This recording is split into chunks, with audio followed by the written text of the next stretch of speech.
dando um grande brado, expirou. Amém? Eu posso trocar aquela palavra expirou por morreu. Sim ou não? Vamos lá. E Jesus, dando um grande brado, expirou. Tome seu assento, por favor.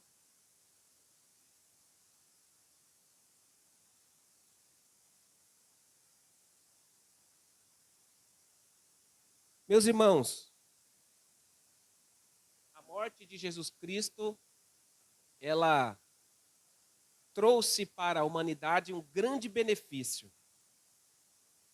É por causa da morte de Jesus Cristo e a sua ressurreição é que nós estamos aqui hoje, nessa manhã.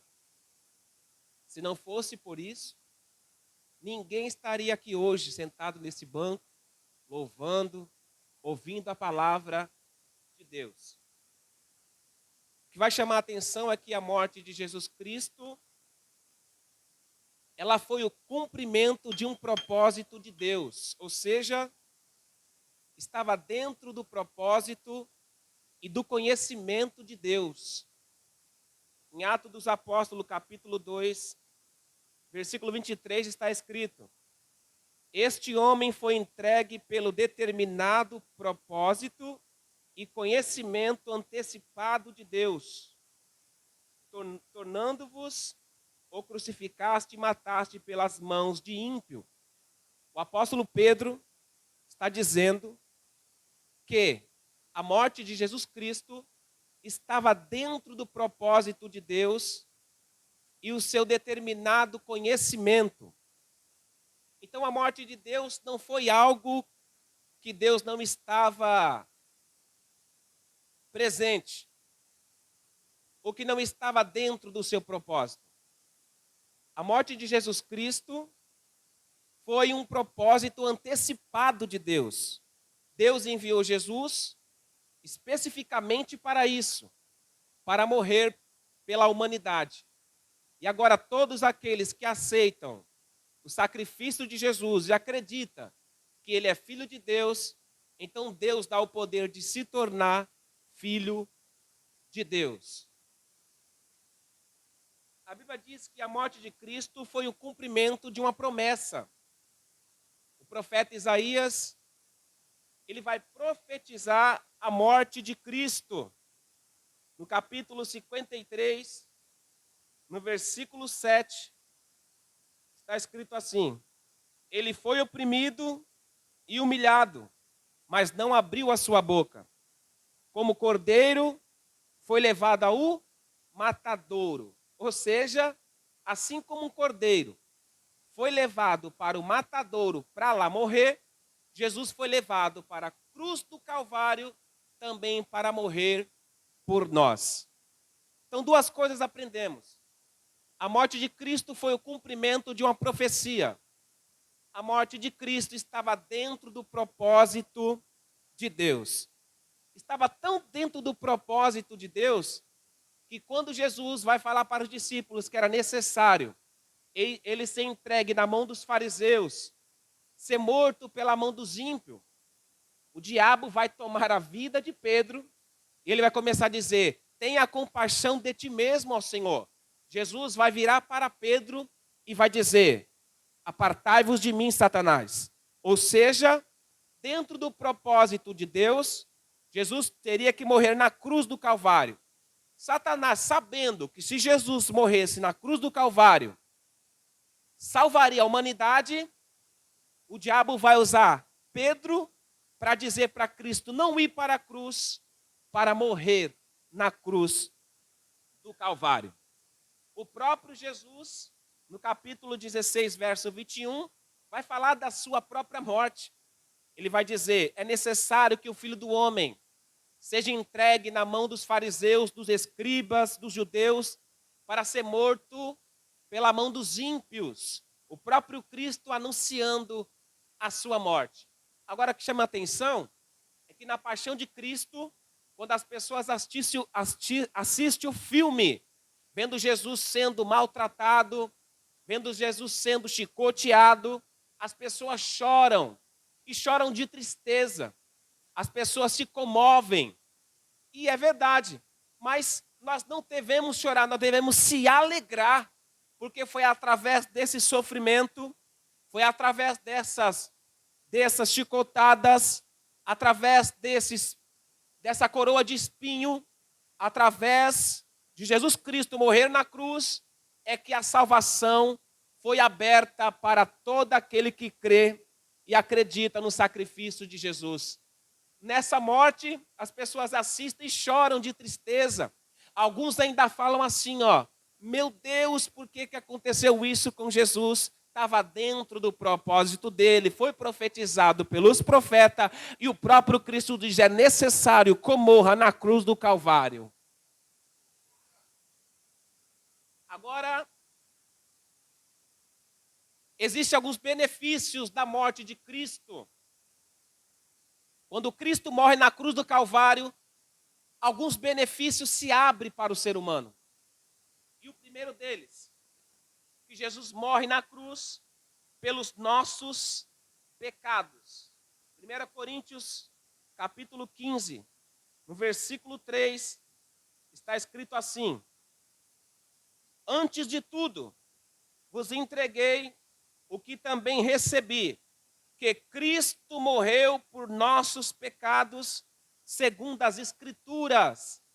Cristo não morre lá à toa. Cristo morreu na cruz do Calvário, segundo as Escrituras, pelos nossos pecados. Agora, por que Cristo vai morrer na cruz pelos nossos pecados? Porque no capítulo 5, no versículo 12 de Romanos está escrito: por um só homem entrou o pecado no mundo, e com o pecado a morte. E a morte passou para todos os homens, porque todos pecaram. Glória a Deus.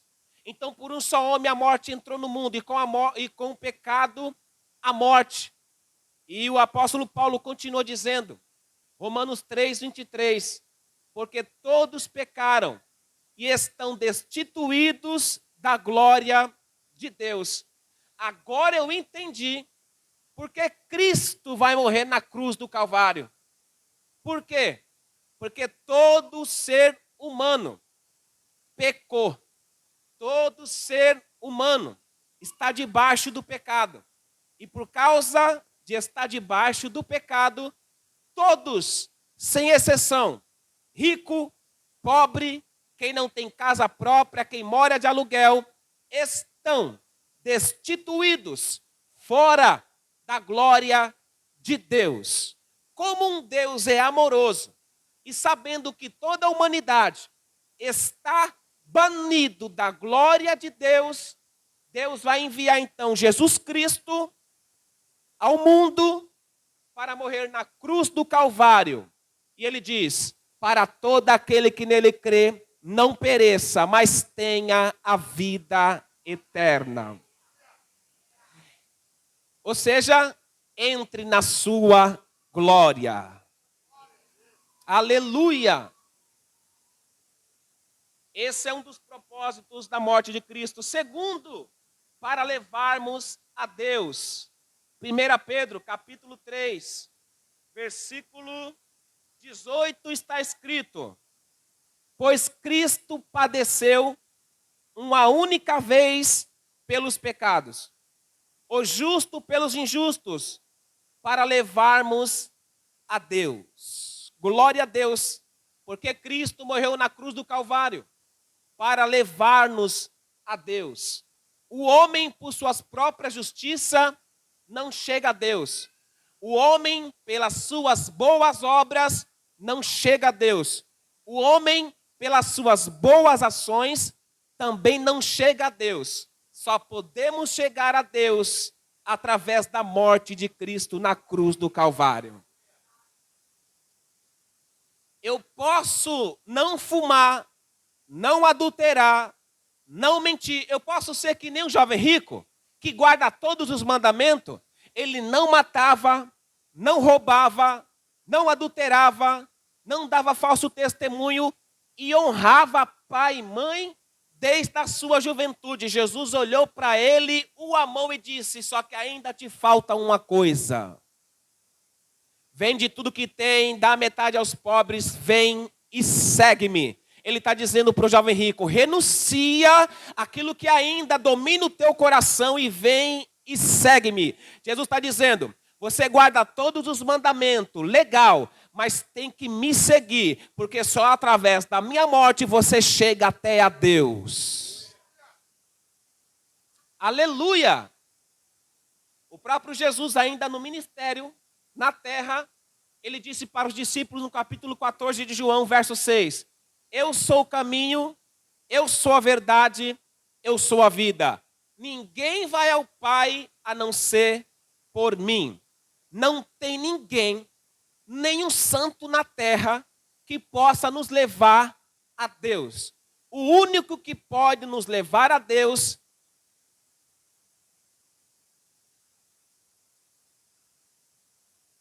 só que não me leva a Deus. Maria foi uma mulher santa, só que não me leva a Deus. João foi um homem santo, só que não me leva a Deus. Nenhum homem na face dessa terra pode nos levar a Deus. Agora, Jesus Cristo, pela sua morte na cruz, segundo Pedro, no capítulo 3, versículo 18, na sua primeira carta, pois Cristo padeceu uma única vez pelos pecados, o justo pelos injustos, para nos levar a Deus. Louvado seja Deus. Terceiro, para nos reconciliar com Deus. Romanos capítulo 5. Versículo 15. Capítulo 5, versículo 15 de Romanos está escrito que ali nós éramos inimigos de Deus. Capítulo 5, verso 15. Pois, se nós, quando éramos inimigos, fomos reconciliados com Deus pela sua morte. Todos nós éramos inimigo de Deus, inimigo. Só que quando Jesus Cristo, por isso que eu li lá, quando Jesus Cristo deu aquele brado e expirou, morreu, ele nos reconciliou com Deus novamente. Ou seja, trocando a palavra, ele nos fez amigos de Deus outra vez pela sua morte. Todos nós éramos inimigo de Deus.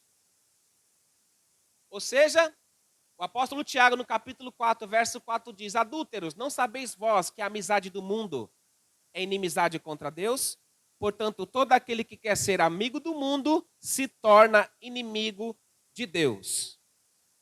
Nós éramos assim com o mundo. Não sei quem não nasceu, mas eu, que não nasci no berço evangélico, era assim com o mundo. Então, eu amando o mundo, sendo amigo do mundo, automaticamente eu não sabia, mas agora eu sei, que eu era inimigo de Deus. Inimigo de Deus. Mas com a morte de Jesus Cristo na cruz, ele me reconciliou. Pois se nós inimigos fomos reconciliados com Deus pela morte de seu filho. Glória a Deus. Ou seja, eu fiz a paz com Cristo. Me reconciliei com Cristo. Quando eu aceito Jesus Cristo como Salvador da minha vida, eu estou se tornando amigo de Deus a partir daí. Todo mundo que é inimigo de Deus, que ama o mundo, é inimigo de Deus. E você pode, eu posso, você pode, todos nós podemos estar na igreja há 30 mil anos. Se 30 mil anos eu sou amigo do mundo, eu estou 30 mil anos sendo inimigo de Deus dentro da casa de Deus. Mas Cristo Jesus morreu para nos reconciliar com Deus. Quarta coisa, para vivermos para Ele. 2 Coríntios, capítulo 5, versículo 15. Olha o que está escrito. Ele morreu por todos, para que os que vivem não vivam mais para si, mas para aquele que por eles morreu e ressuscitou. E ele morreu por todos, para que os que vivem não vivam mais para si. Quando Jesus dá o brado e expira na cruz, era uma mensagem dizendo: agora eu não quero que vocês vivam mais para si, ou seja, fazendo as suas próprias vontades. Agora eu quero que vocês vivam para mim. Isso é difícil, hein? Viver 100% para Deus, quem consegue? Os que conseguiram, Enoque foi transladado, subiu para o céu vivinho. Elias foi no redemoinho. Se alguém hoje conseguir 100% viver para ele, se preparem. Ou vai vir aí uma carruagem no redemoinho te levar, ou vai ser transladado hoje ainda, hein? Glória a Deus. Olha aqui, ninguém consegue. Sabe o que Deus se agrada quando olha do céu para a terra? Alguém tentando. Alguém lutando. É que nem Davi. Um dia matou um leão, no outro dia matou um urso, e quando Golias se levantou, ele falou: vou matar você também. Ninguém consegue, mas aqui ele morreu. Para aqueles que vivam, não vivam mais para si, mas para ele agora. Se nós estamos aqui hoje, é porque estamos vivendo para Cristo. O Alan disse, num dia de frio, domingo, era para todo mundo estar dormindo, descansando, mas não. Levantou cedo, se arrumou, veio para o culto. Como é que eu não posso dizer que uma pessoa dessa está vivendo para Cristo? Eu não posso. Ele está vivendo para Cristo e está lutando para viver para Cristo. Não tem como. Como é que uma pessoa acorda cedo de manhã para vir para a ceia? É porque ele está aqui queimando. E ele está renunciando muitas coisas da sua vida para estar aqui nesta manhã. É por isso que nós estamos hoje vivendo para Cristo. Não sendo 100%, mas lutando todo dia para viver para Cristo.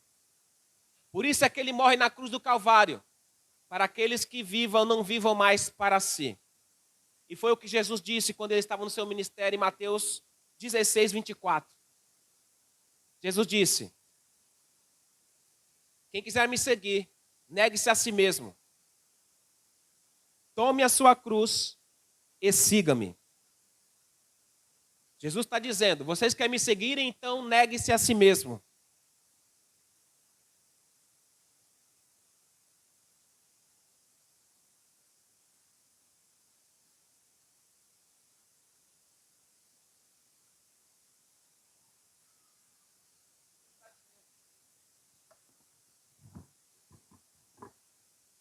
Quem quer seguir a Cristo não pode viver mais para ele mesmo. Porque não tem como viver para Cristo e viver para o mundo. O que Deus gosta é ver alguém lutando. É alguém brigando. O apóstolo Paulo fazia isso. Ele falava: eu me esmurro todos os dias. O que ele está fazendo? Eu falo: eu estou lutando para viver para Cristo todo dia. Então, que ainda que nós não consiga, mas quando Deus olha e vê alguém se esforçando, Deus se agrada. E essa alma Deus não perde para o diabo, nunca e nem vai perder. A salvação está garantida pelo sacrifício de Jesus Cristo na cruz do Calvário. Então não se entristeça porque você errou ontem, ou errou hoje de manhã. Isso aí, todo mundo está sujeito. Sabe por que Davi era segundo o coração de Deus? Tem várias qualidades, mas uma delas que nos chama a atenção é que quando ele errava, ele reconhecia que errou. Ele dizia: eu pequei.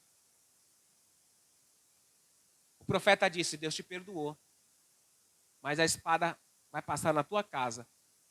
Então, quando ele errava, ele reconhecia. Esse reconhecimento de que pecou, sabe o que ele está dizendo? Eu estou lutando para viver para Deus. Eu errei, mas eu reconheço que eu errei e vou continuar lutando. Vou continuar andando. Vou continuar na presença de Deus. Deus ele só chama para o seu exército pessoas que lutam, que brigam. O próprio Jesus disse em Mateus 11:12, o reino dos céus é tomado à força, e só se apodera dele aqueles que se esforçam. Não aqueles que param no meio do caminho. Não aqueles porque erraram, desiste. Não, mas aqueles que lutam todo santo dia. É uma briga constante. Desse reino dos céus está preparado. Não deixa o diabo lançar seta na sua mente. Você sabia que quando eu me converti, nós éramos em 6. Nós conhecíamos a Bíblia, mas não o Deus da Bíblia. Não tinha muita experiência. Nós achávamos que nunca ia errar. Achávamos que ia ser santo 100%, 24/48. Mas nós estávamos enganados. Porque nós estamos aqui, nessa caixa pecadora, que é o nosso corpo. Nós não sabíamos. No primeiro erro, bateu a tristeza e a queda. Ninguém tinha ensinado que durante a nossa caminhada cristã até o céu, eu não vou andar toda vez 100%. Eu não vou estar todo dia falando em língua. Eu não vou estar todo dia sapateando, rodando no espírito. Eu não vou estar todo dia levantando a mão, dando glória. Vai ter dia que eu vou errar. Vai ter dia que eu vou estar triste. Vai ter dia que eu não quero nem falar com ninguém. Vai ter dia que eu vou estar no culto, não vou dar um glória, mas eu vou estar prestando atenção na palavra. E aí, ninguém tinha experiência, foi os 6. Puf. Queda. Porque não tinha experiência. Hoje, eu tenho uns 16 anos na presença de Deus. E eu dizer para você que diante de 16 anos eu não errei, eu estou mentindo. Lógico que eu errei, mas eu estou aqui para a glória de Deus que fez os céus e a terra.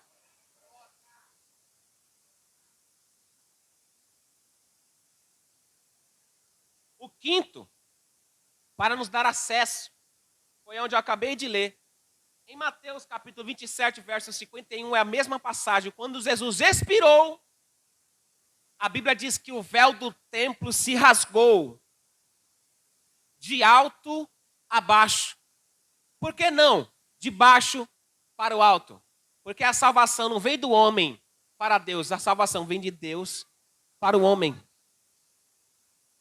Por que de alto a baixo e não de baixo para o alto?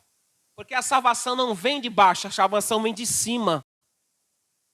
A salvação não vem da terra, a salvação vem do céu. A salvação não é natural, a salvação é espiritual. Quando Jesus expira, o véu do templo se rasgou, feito de púrpura, grosso.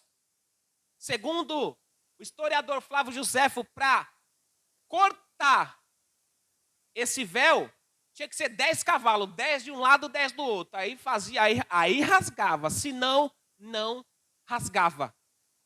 Aí quando Cristo morreu na cruz, lá dentro do templo, do tabernáculo, esse véu ele separava o santíssimo lugar do santo do santo. Do santo do santo estava a arca. No lugar santíssimo, o sacerdote. E aí vinha as outras partes do tabernáculo. Só que no santo do santo ninguém podia entrar.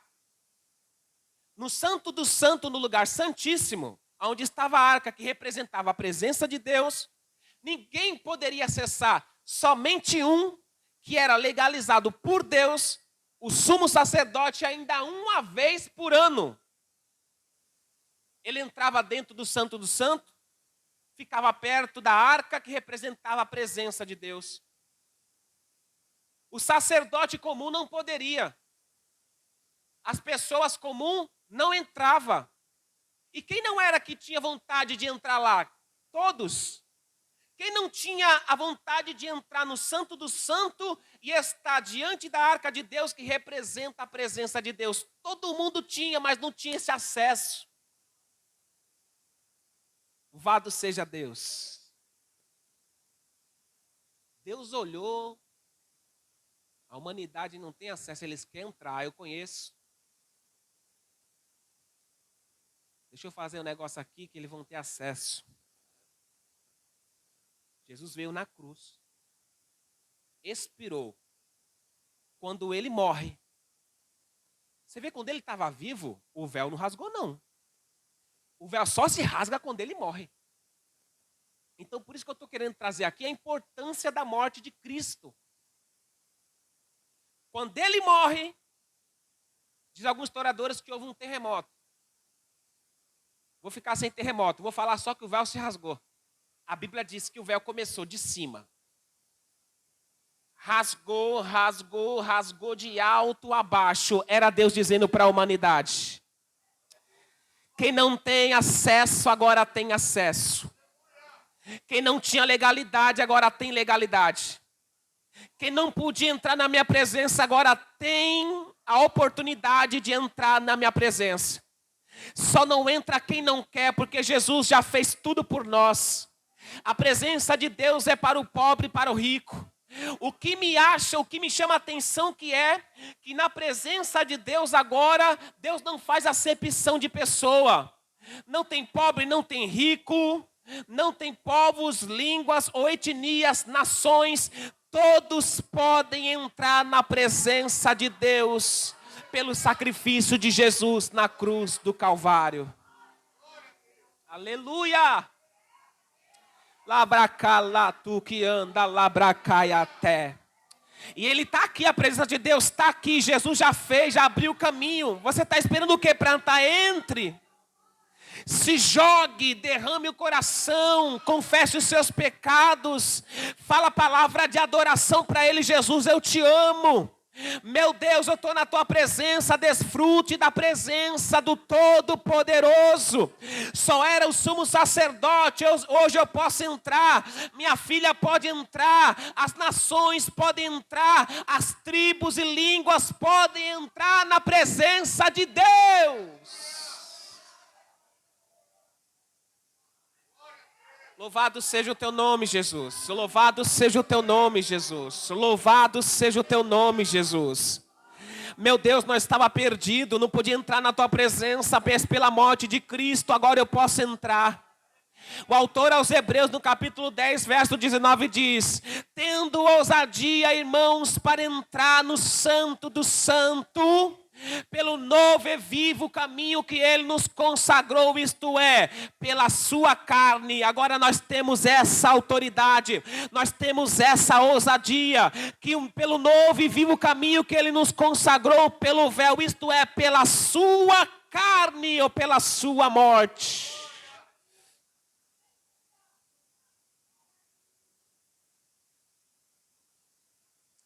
Aleluia! Os discípulos perguntaram: mestre, quem pode ser salvo? Jesus responde: o que é impossível para o homem é possível para Deus. Era impossível para o homem entrar no Santo do Santo para desfrutar da presença do Mestre, de Deus. Já que é impossível para o homem, o próprio Deus fez tornar possível. Temos esse acesso. Posso te falar uma coisa? Não precisa ter grupo não, você sozinho já pode entrar. É a porta aberta, a porta está aberta. Entra quem quiser. E a Bíblia diz que na presença de Deus há fartura de alegria. Na presença de Deus há perdão de pecado. Na presença de Deus há batismo com o Espírito Santo. Na presença de Deus há renovo, aleluia. Na presença de Deus há dons espirituais. Na presença de Deus até a tristeza pula de alegria, diz a Bíblia, a palavra de Deus. O mundo se alegra com carro, com dinheiro. O mundo se alegra, eu também se alegro. Mas essa alegria é passageira, porque vem um ladrão, rouba, pronto, vem a tristeza. Agora, quem tem Cristo e está na presença dele, não.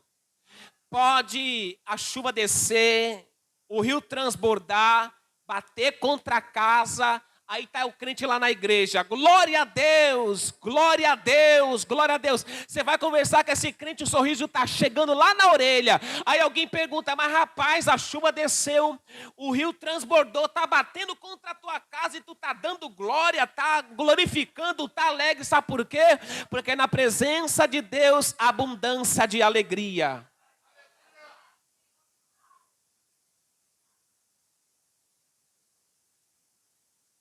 E aí, para acabar, capítulo 11. Quando nós beber do sangue, pois todas as vezes que comerdes esse pão e beberdes esse cálice, anunciais a morte do Senhor até que ele venha. Eita! Espera aí. Então a morte de Jesus estava dentro do propósito. E aí Jesus usa os profetas para anunciar a sua morte. Quando ele morre na cruz, é o cumprimento dela. E aí ele traz, pela morte fomos para Deus, pela morte ele perdoa nossos pecados, pela morte ele nos reconcilia com Deus, pela morte nós temos que viver para ele, e pela morte de Cristo temos acesso à presença de Deus. Aí o apóstolo Paulo vem agora e fala, quando vocês comer desse pão, beber desse cálice, vocês estão anunciando a morte de Jesus. Até que ele venha. Então a nossa pregação hoje é, Jesus morreu e ressuscitou, Jesus morreu e ressuscitou, Jesus morreu e ressuscitou. Está vendo, Antônio? Hein, Alain? Vai estar anunciando a morte dele aqui hoje. Sem palavra. Só de comer o pão e beber o cálice, nós estamos dizendo para a humanidade, Jesus morreu por nós na cruz do Calvário. Opa, essa eu aprendi agora, hein? Anunciando a morte de Jesus só pelo gesto, sem falar. Está aqui. Quando comer do pão, beber do cálice, vocês estão anunciando a morte de Cristo até que ele venha. Essa é a nossa responsabilidade. Essa é a responsabilidade da igreja de Deus aqui na terra. A pregação não tem que ser simples. Como? Jesus morreu por você e ressuscitou para te salvar. Aceita ele e seja salvo em nome de Jesus. Só isso. Quem entendeu a palavra de Deus diz amém. Bate palma para Jesus. Graças a Deus que ele morreu na cruz do Calvário por nós.